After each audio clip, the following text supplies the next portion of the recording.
We ride into the courtyard of Westminster Palace. The herald announces our titles and the trumpeters blow a blast of welcome. The standard bearers dip the flags to acknowledge the arrival of the Royal Duke and Duchess. My horse stands still as two liveried servants help me down from the saddle, and I rejoin Richard as he waits in a doorway. How can the king silence his brother? George is only repeating what many people think. How can Edward silence them all? Richard puts my hand on his arm and smiles around at the people who throng the gallery that lead to the stable yard. He leads me onwards. Edward can silence George. He's going to give him one last warning that if he goes on, he will charge him with treason. The crime of treason carries a death sentence.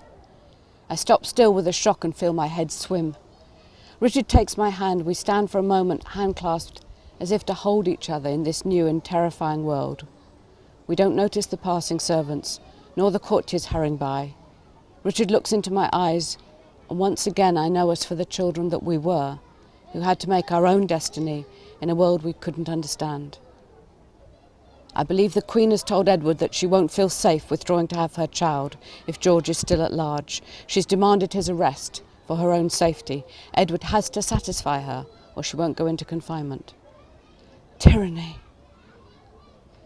For once, Richard does not defend his brother. His young face is dark with anxiety. God knows where we are going.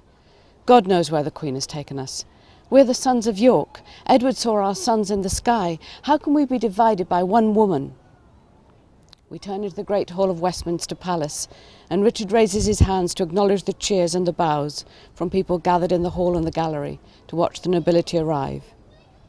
Do you eat the food? He asks quietly. I shake my head.